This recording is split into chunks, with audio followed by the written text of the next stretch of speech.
So welcome everyone to our Supercharge Your Search with Azure AI Search and OpenAI webinar. Those of you that don't know me, my name is Peter Carson, President of Extranet User Manager and Envision IT, also a Microsoft M365 MVP. We are going to be sharing both the recording and the deck afterwards. I kind of got used to hour-long sessions, but we decided to make this one a 45-minute one. So I try not to go too quick, but I probably won't make it through my 40 slides in 45 minutes plus demos. So that will all be available afterwards. And we do have a bunch of live links in the deck as well. So spots that we're going to be going to, you'll be able to access those afterwards. Those of you not familiar with Extranet User Manager, our goal is making Microsoft simple. We know that's maybe an unachievable goal, but we like to strive for it. Really, it's focused not on all of Microsoft, but on allowing the organizations to connect with their external stakeholders. So it's all about the external sharing scenario. We're actually not going to be getting into that topic today. It's going to be very search focused, but we're actually going to use our product as an example because we've bet big on Azure AI Search and we're starting to bring OpenAI into the product, and we're pretty excited about where that all is going. So let's just start with sort of an imaginary scenario. You know, I do a lot of traveling, stay in Airbnbs, hotels, depends on the scenario. You know, I'm always interested for local recommendations and stuff. So I often chat to the concierge. Might be restaurant, might be something interesting to go see. You know, if I'm going somewhere, I like to blend business and leisure in there. But imagine if in talking to that hotel concierge, they could actually draw from generative AI to say, hey, you're looking for a restaurant recommendation for tonight. I mean, I know a few, but let's actually ask the AI as well and be able to pull in things like open table bookings and availability for seatings and things like that, recommendations, and kind of blend that together. I mean, that's where the world's going. We're not there yet, but it's actually pretty exciting, you know, in terms of where AI is taking sort of everything that we do in our lives. So in this session here, you know, we're going to be focused on both search and AI, and of course we can't do a Microsoft AI talk without talking to Copilot for Microsoft 365. So we will spend a little bit of time on that, but it's not really our focus for today. Today we're actually going to be talking about building your own chat and what would it take to build sort of your own Copilot for your own organization with your own enterprise data. And we're going to focus on using Azure OpenAI and AI Search, two Microsoft tools, in order to do that. I'm going to sprinkle in a bunch of real world demonstrations as we go through there. And as always, you know, feel free to ask questions either through chat or just raise your hand if you've got a particular point that you want to draw. I was going to do a quick poll here, and probably the easiest way is just to use the raise your hand in Teams. And what I'm curious is when you're just searching for things in general, you know, most people historically, I guess in the last 20 years or so, have gone to Google, and that's sort of their system of reference. And I know, you know, Microsoft has Bing, but you know, Google kind of owns that mind space. But things are shifting, and a lot more people are using generative AI and in particular ChatGPT to answer those kinds of things. And I'm curious if anybody in the group here, you know, goes to the right first and actually goes to ChatGPT to answer a question before they go to Google. So just, if you do, raise your hand. And I think, you know, fairly quickly, we're going to start to see more and more of that activity. Awesome. So Sarah, Neil, you know, already in that mindset. And Google's trying to address that. I mean, when I do a Google search, I actually get a generative AI answer as part of that. They recognize that's a big risk to their business, and they need to address that as well. So it's something that's changing the way people are working and the way people are interacting. In fact, when I'm traveling, I'll often say, hey, I've got, you know, 3 days in Brussels. What can I do? And I'll ask ChatGPT that, and it'll actually do a pretty good job of building an itinerary, saying, hey, you know, you need to check out Belgian fries and steak frites. It's a Belgian staple. And you know, what are the key points that you want to see around the city? And what does that agenda look like? I mean, I could do that in a Google search, but it's going to give me reams and reams, and there's going to be sponsored ads for tours to buy, and that's not actually my style. I like to kind of self-discover an area that I go to. So I actually find AI much more useful from that point of view. And then, as I mentioned, you know, we've got to talk about Copilot. Microsoft has thrown Copilot at everything in their stack. And obviously, Copilot for Microsoft 365 is probably the one that people know the most and experience the most as part of that. And we haven't rolled Copilot out to the entire org, but we've rolled it out to about half of our 24 staff and thinking about rolling it out to the other half as well. It is quite useful and probably one of the big differences for me from interacting with Copilot versus interacting with ChatGPT. I'm totally comfortable going to ChatGPT and asking questions about travel sites to see. I don't feel like I'm sharing any sensitive information or anything confidential from that point of view. But I would never take, a work spreadsheet, upload it to ChatGPT and say, hey, can you analyze and summarize this for me? I have no idea what happens with that data. It may end up back in the training model and could answer somebody else's question, even a competitor of mine, because it's now in that public domain. The nice thing with Copilot and even the Azure tools that we're going to be talking about, they're very much respectful of enterprise security and sensitivity. So things that I ask Copilot are private to me and private to my organization. Microsoft doesn't get to see any of that. It doesn't go into their general pool or their training model whatsoever. So actually, let me flip over. This is always a little scary, but I'm going to do a bit of live demo here. So I often ask Copilot questions like, can you summarize yesterday's emails for me? Or what does my schedule look like today? It's actually really useful. My phone. If I ask a question like, what is today's schedule? It understands my intent. So there's a semantic meaning there that I'm asking about what's in my calendar. And because Copilot has me signed in, it has access to my calendar, it can pull that information in. And it's listed a crazy 17 meetings today. But as a Microsoft MVP, I got invited to a bunch of MVP sessions that, I'm not necessarily going to be attending all of those. So I could say, hey, exclude the MVP sessions. What do I just have from a work point of view?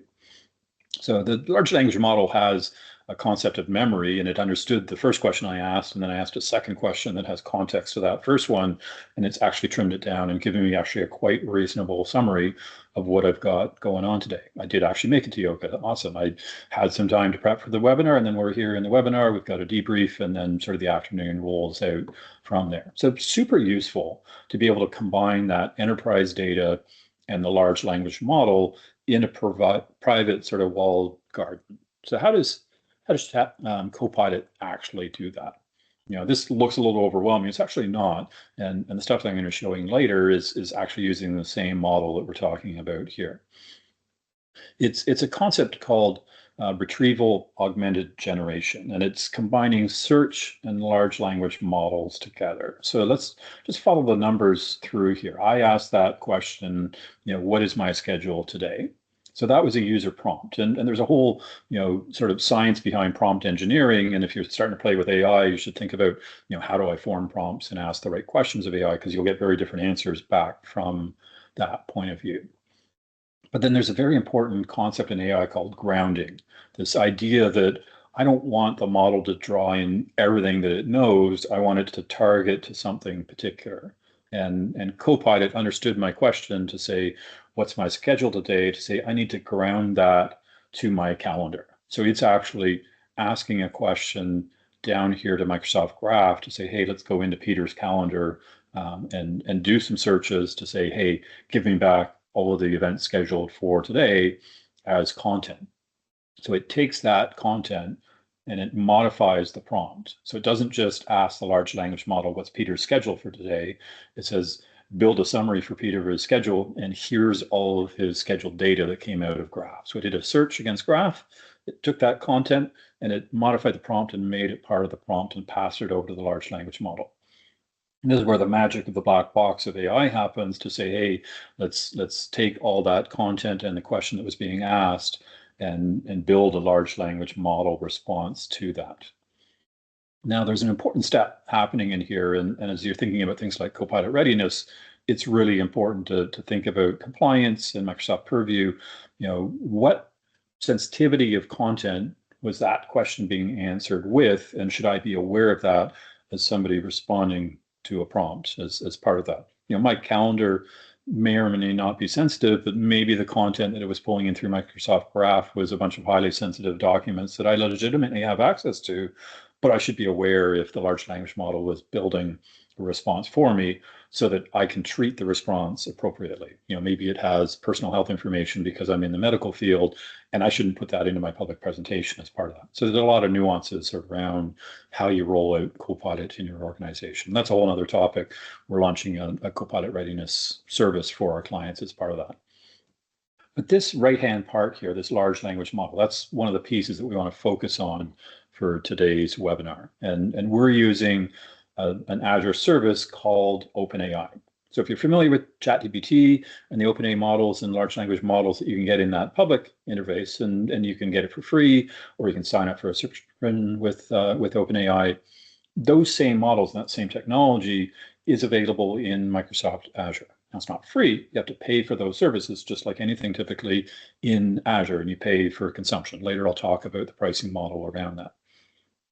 But the key is this fourth bullet here, that it ensures the same security standards as the rest of Microsoft Azure. You can set up a private network, you can set up responsible AI content filtering, you can do a bunch of stuff to control the security around that AI service, because it's going to be processing data from your organization that may be highly confidential or highly sensitive data. And it will respect your ownership of that data. Nothing of that will be visible and available to Microsoft, and nothing will go back into the model as part of that. So let's actually take a scenario here. So you've come to this event that we were publishing up on our website. Let me actually flip out and over to the website page there. We're on the main events landing page. So we're actually using Azure AI Search that I'm going to talk a bit more about in a minute to generate this page. So we've crawled all of the content in the website, all the PDFs from past webinars and things like that. And we provided a search experience. We just actually launched this a couple of weeks ago on the live website. My last webinar was on a topic called traffic light protocol and sensitivity, all that purview stuff that we were just mentioning from a Copilot point of view.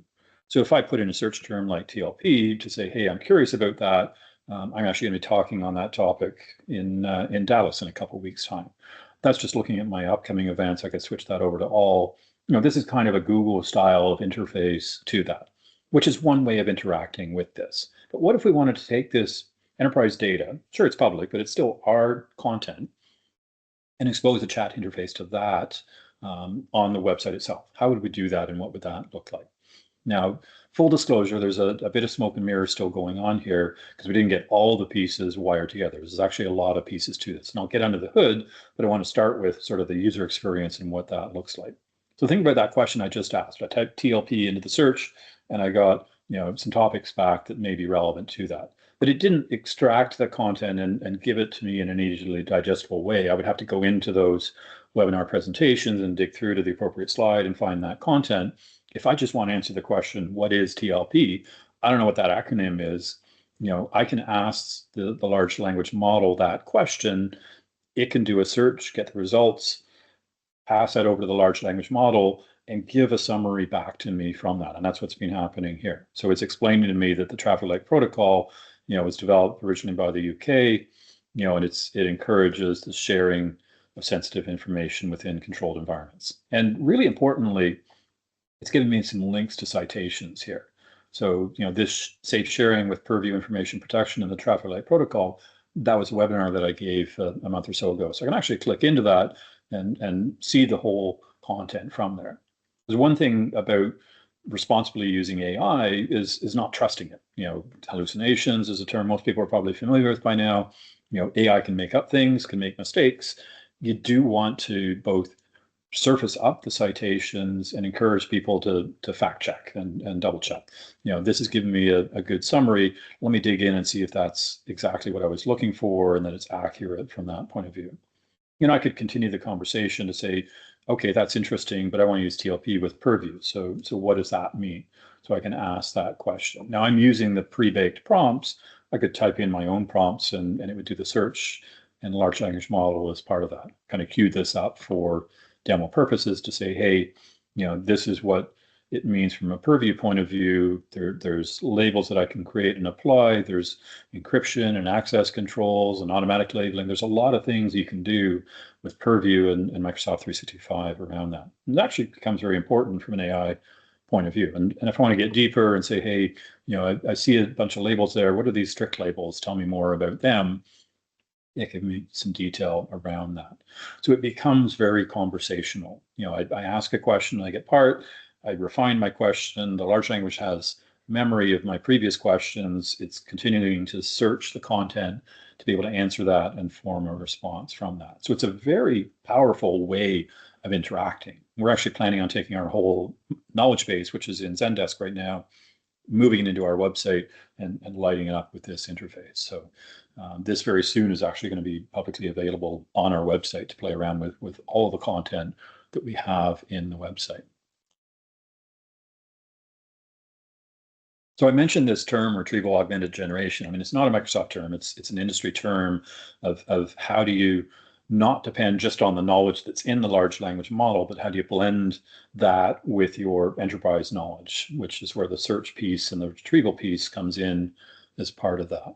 So from an architecture point of view, what does that actually look like? You've got some sort of app user experience. Think about that chat that I was just showing on the page. That's the UX piece of it. Behind the hood of that, there's an orchestrator that kind of ties the various different pieces together. So when I ask a question through the UI, it calls an API to say, hey, please respond to this prompt. And Microsoft's actually published a standard around that API communication, so you can kind of sub in different pieces for this and this, and we'll talk about that a little bit more. And what the orchestrator is going to do is going to say, take that prompt, ask a question, in this case against AI search. You could have different searches as part of that, and pull that knowledge back. Now, in our case, that knowledge is coming back from web pages and PDFs that's on our website. We already have client projects going where we're pulling in SQL data that could be people. We're actually doing a waitlist project for a large government healthcare organization where we're pulling in that SQL data into AI search and exposing it out to people to be able to interact with from that point of view. So there's some pretty cool stuff. In fact, another client, municipal client, actually just signed off on a proof of concept to take their SAP ERP data and pull that into here, and let's see where we can go with that. We don't even have a firm direction of exactly what we're doing with that. It's more of an experimentation to say, hey, you've got all this structured data.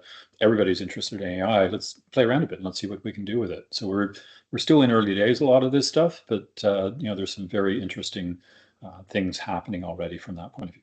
But what comes back from that search, the orchestrator then feeds it over into the AI model, which in this case is hosted by Azure OpenAI. So we've got the prompt, the question that was asked, and the knowledge that came back from search to form that response that comes back to the orchestrator and ultimately comes back to the user experience.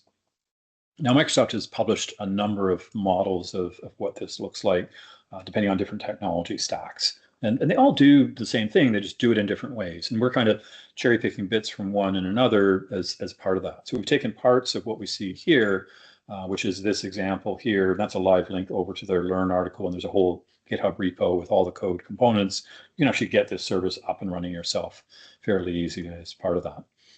And we're using those front-end components, some JavaScript, some lit, different frameworks and such. We're actually going against our own service. So we're not using Node.js, we're using .NET. I don't want to get too deep into the weeds from that point of view. There's another example scenario that is more .NET focused that has the back-end .NET pieces as part of that. So we're taking part of one, part of the other, and kind of blending it together as part of that. So that's technically how we build a solution like that. But let's actually come over to the search side, because we've been very focused on the cool AI prompt side of it, but none of that works without a strong search behind that. So one of the things I want to touch on is this idea of search styles, moving from what's called a keyword search to a semantic or a vector-based search.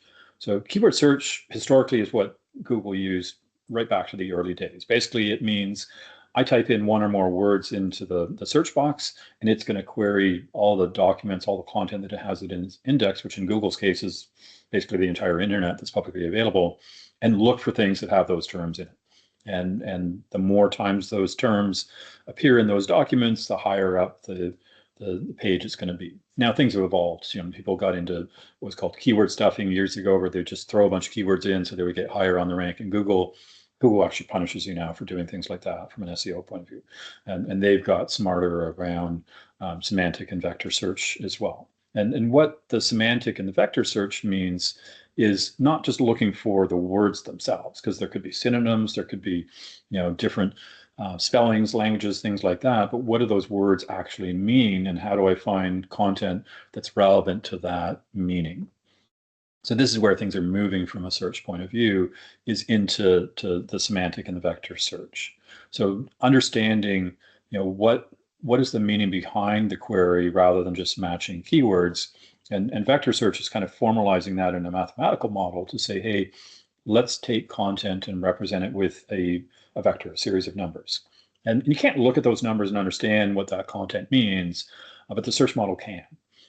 And that content doesn't need to just be, words in a document. It could be a picture. It could be a video. You think about, when you get those CAPTCHAs from Google to prove that you're a human, and they put a bunch of pictures up and say, show me the ones that are buses in them. It's using vector search to say that looks like a bus and that doesn't. I understand that, and let's see if the human gets it right from that point of view.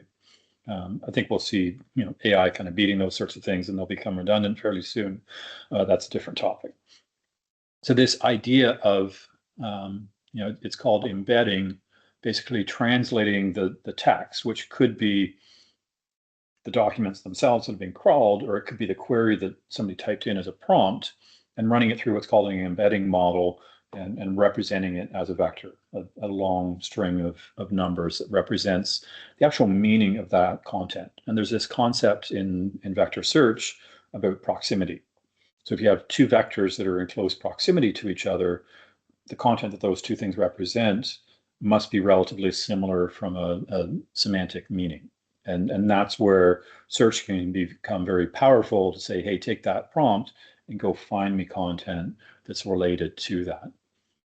So the idea is that we're taking those documents and we're vectorizing them through that embedding model. And we're also taking the query that the person types in and running it through that same model. And then we're trying to find content that's close in intent to what the documents in my repository represent. And that was happening in that TLP scenario that I had there. Whether that document had the letters TLP or the words traffic light protocol, that's an example of a synonym that this does a very good job about solving that sort of problem. It even does things from a multilingual point of view, that you may ask a question in one language and the semantic meaning of that in a different language's content can still match and still bring results in. You could actually auto-translate that content and provide it to, maybe your knowledge base is in English, but you want to provide answers to somebody querying in French or in Spanish or something else. You can actually do that with these types of models. So it's super powerful from that point of view. And we take that vector against the database, we search, and we use that to get the results back to augment the prompt, and then we pass it over to the large language model.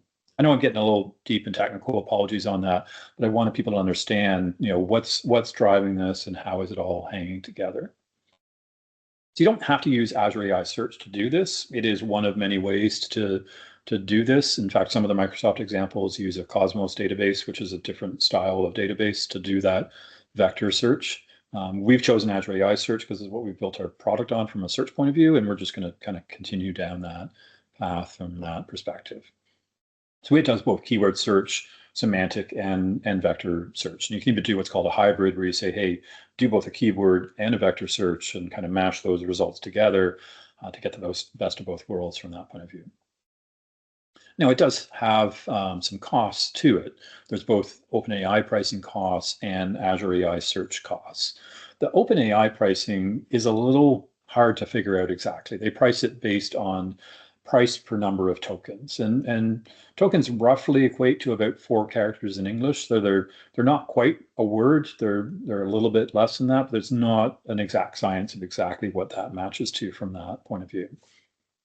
You can see the price looks pretty small there, but you have to think about, if I've done a search and brought back a whole bunch of content and thrown it at OpenAI, that may end up being a very large prompt. And actually, if I've passed back 1,000 tokens as part of that one response, or even 10,000 tokens, I can get up into cents or fractions of dollars for that one prompt. It can actually get fairly expensive. So you want to be economical and smart around how you do it.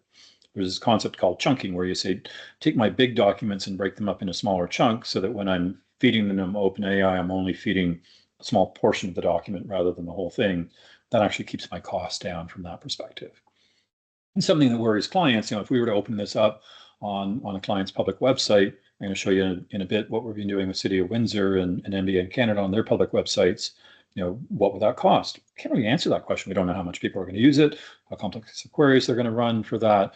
We could put some gating on it to say, hey, only let it consume this much dollars per day and such as part of that. But it's something to be aware of from a pricing point of view. And something I don't have in the deck, it actually just came up in a session I was at a tech conference yesterday. It's actually a Tech Exit financial conference, but they were talking about the cost of AI and the amount of electricity and power that AI consumes, which is ultimately what we're paying for in these costs, is massive. Like the AI that NVIDIA is going to power with a year's worth of chip supply is a significant portion of the entire power consumption of the country of Canada. Like that's massive from a world scale point of view. We got to think about this. Microsoft is actually firing back up the 3 Mile Island nuclear plant to power the AI in hopefully a fairly green way of powering it. So there's a dollar cost, but there's actually a greenhouse emissions energy cost for that to think about as well as part of this. And then the AI search, there's obviously a cost around that as well. This one's a little different. You pay actually for the time that you have on the service. So it ultimately pays by the hour, but sort of multiply that by 700 hours a month, you'll get a monthly cost to say, hey, a standard S1 would cost you maybe $350 a month to run that service. And there's limits in terms of how much content you can put in. It's a fair bit. We can actually run multiple clients in one service in what we're doing as product point of view and actually scale those costs quite effectively. Because if we look at what we're doing from a product point of view, for those of you that are familiar with our ActionNet user management product, we have a publisher component, which is basically a CMS tool that publishes content, but it actually pushes it into Azure AI Search as well. And we've got our admin that manages users and groups from Enter ID. It puts all of its content into AI Search. And we've actually been pulling Viva Engage, HubSpot, Dynamics CRM, soon to be different SQL sources and SAP data into Azure AI Search as well. So what we haven't lit up yet is the chat piece on that, but we've got all that content already indexed and crawled. It's not a hard step to move from there. So if we think about what that looks like, we already showed you the search page example back here on the events page in our website. This website is actually running on our product. So it's got all that publisher, all that AI search behind that. And it's actually that AI search index that we use to power this chat interface that we're building out as part of this here. Under the hood, we've actually got some pretty cool tools that we've built as part of the product just to let us experiment and play with search more. So when we're building something like that events list or an articles list that I was showing you before, I can actually do a search, and this is exposing to me the actual things that I can do with AI search. I can provide some search text. I can provide filters. I can select what columns I want, my ordering, my size. All of that's available to me. The underlying search service is giving me back, this sort of semi-human readable JSON data. It's not something you would want to present on your website. We can turn it into a data table to make it a little bit easier to digest, but ultimately, we want to show it as HTML web pages on our website, which is what we're showing through here. Even in our admin product, we've had a dramatic increase in the performance and the functionality of our application by using Azure AI Search. I can search through users here very quickly. I can say, hey, I want to find all the envisionit.com people that are in here. 100 milliseconds later, I've got that answer back. I can export that to Excel. I can do all sorts of cool things with that data in my application as part of that. I can do the same with groups. So it makes our app much more responsive and much more powerful from there. We actually built a whole search explorer into our app as well, so we can actually play around with different scenarios and experiment with the search, put that into a data table, see what that looks like. It actually helps us build different parts of the app having this search explorer interface as part of this. So doing a lot on the search side, and now very keen as we're bringing in the chat components as part of that. Even from a people search point of view, this is actually available publicly on our portal.eomdemo.com, which is our demo site. So you don't even need to log in and register. You can come to this directory page. We've built a fake 240-person company called Contosa. Not very creative, I know. It's Microsoft's standard made-up company. But if I'm looking for an AI expert within my company, being able to do that search across all the information about staff in the company, pull somebody up to say, hey, AI ethics, that's something we should be thinking about. What does Javanti know about this? This is all actually ChatGPT generated data, and these people were actually AI generated faces, so they're not actually real headshots from that point of view. So we actually used AI to generate the scenario, but it actually lets you explore through it as well as part of that. In fact, even on our main public website, our website, if you come to the directory under About Us, you can come into a staff directory. We actually went to all of our staff and say, are you okay with us doing this? We want to actually put everybody publicly up on here. Let's have your LinkedIn connections. I know people would argue we're opening our staff up for poaching by recruiters and such. I mean, all that information is on LinkedIn anyway, so we're not actually doing anything that isn't already available as part of that. So I can drill into people, see their background and such. Oh, right, Kevin, we've got to get your details in there as part of that. And search across this. There's lots of different ways that you can use search as part of this. We recently launched a new public website for Municipal Benchmarking Network Canada, and we've only just started to crack the surface of what we can do with search as part of that. I mean, obviously we've got a site search. I can type in a text like parking. NBN Canada basically is an association of large municipalities across Canada, and they have expert panels and knowledge expert groups across different areas of municipal life. And they put together reports like this parking one here on how different municipalities are doing things, what are best practices, how do we share that knowledge between different people. And there's actually a lot more content deeper under the hood in the member site that we'd like to light up from a search point of view, and maybe even provide a chat interface to that. So you can actually start asking questions. Hey, what's City of Toronto versus Calgary versus Windsor doing on these different topics? And it can draw from all that content that's being provided, all those municipalities, as part of that large language model. So it's pretty interesting where this can all go. Likewise, City of Windsor, we launched a new public website for them a month or two ago, all powered on EOM Publisher, and again, I could ask that same sort of question, like I'm parking here on their website, and it can pull up a whole bunch of content from that. But imagine I could ask a question to a prompt on the city website to say, hey, where can I park for free on Saturday in the City of Windsor?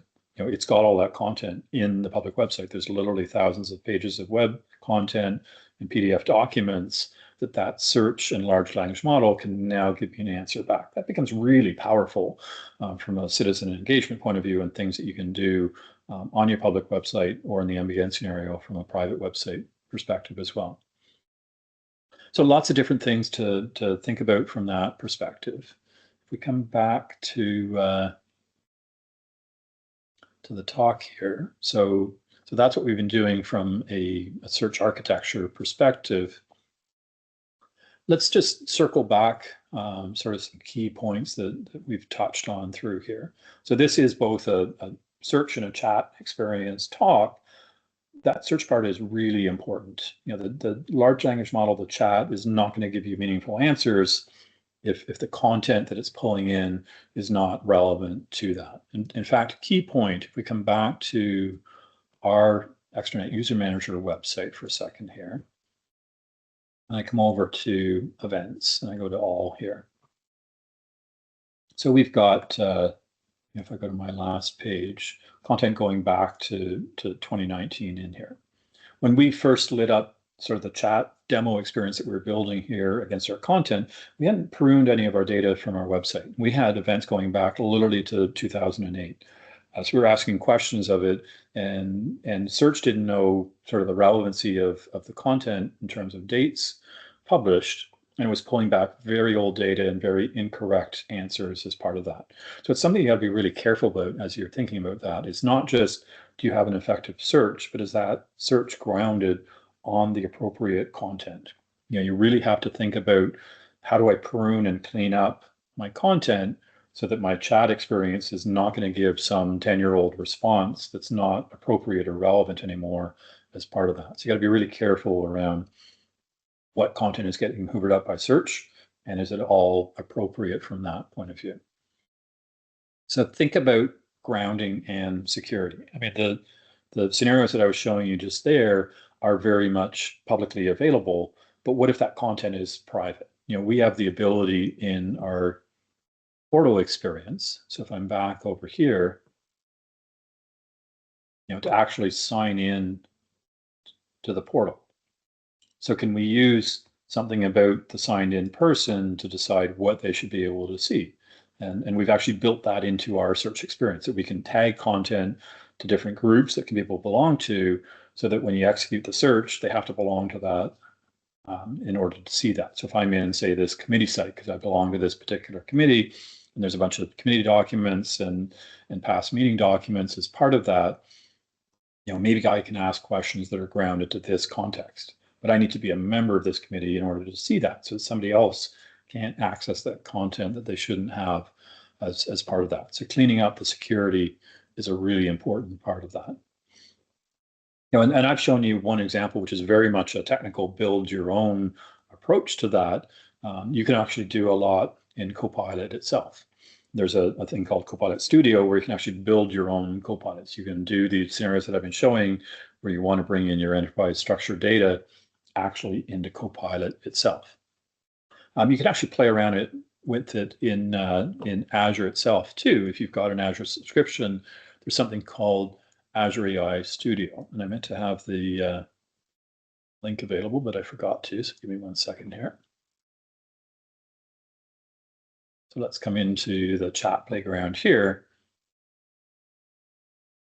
So this Azure AI Studio is basically where you experiment with the Azure AI and search components. So I've got an OpenAI resource loaded up in here, and I can actually add my own data to this and start doing chats against that as part of that. So I can play around with different models, different searches, different content sources, and kind of put it all together here. I mean, I wouldn't expose this studio to somebody that was going to be a consumer of this service, but it lets me as a developer or as an architect kind of build what I want to do, experiment with it, get quite far with it, and then say, okay, now we want to package that up and do that as a copilot or as a chat bot on our public website or on our private secured website based on what I learned in through here. So very cool playground, very good spot to experiment from that point of view.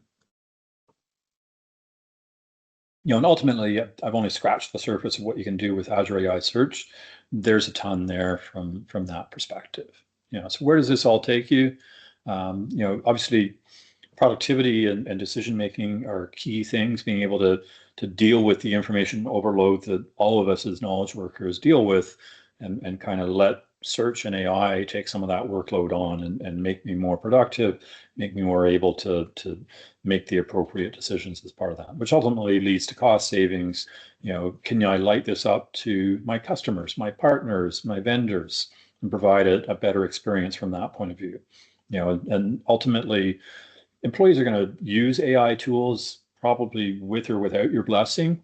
So can you provide tools that are within the enterprise walls and are appropriate, rather than people just lighting up ChatGPT and doing their own thing from that point of view?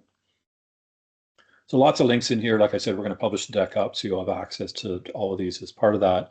Just a quick note on upcoming events. You saw I'm going to be speaking at TechCon 365 in Dallas the week after next. So if you happen to be in the area, by all means, come by, check it out. We're going to be heading to ESPC in December in Stockholm, so looking forward to that. And we're actually planning another November webinar. We haven't picked a date just yet for it. Stay tuned on that side.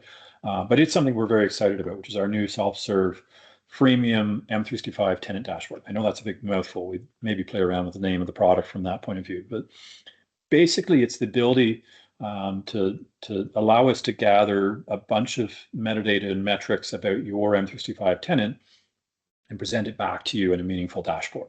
This idea of workspaces, which could represent teams, team sites, communication sites, different entities in your Microsoft 365, and which are active and which are inactive. Should you be doing some tidy up, some archiving, some cleanup of those workspaces? How many of them have been active in the last 90 days versus the last year versus which ones you haven't touched in over a year? And this is actually our production tenant that I'm using this against. We've got some house cleaning and tidy up to do ourselves. We've got a lot of old client sites, old project sites that we need to clean out from that point of view. Pulling in the purview side, have we applied compliance from a retention point of view? Don't believe that 100% number. It's kind of made up. We haven't fully implemented purview on our side. We're actually more keen to get the sensitivity side rolled out, which we're in process on, but obviously, hey, we've still got more to do on that side to label the different workspaces to say which contain sensitive content, which ones don't. How can we share which is appropriate from there? And things like what sort of sharing is allowed in those workspaces. Is there sharing links that people are using that we should be aware of? How much storage are we using? And you can drill down much deeper from this view and really explore your tenant and understand what's happening from that point of view.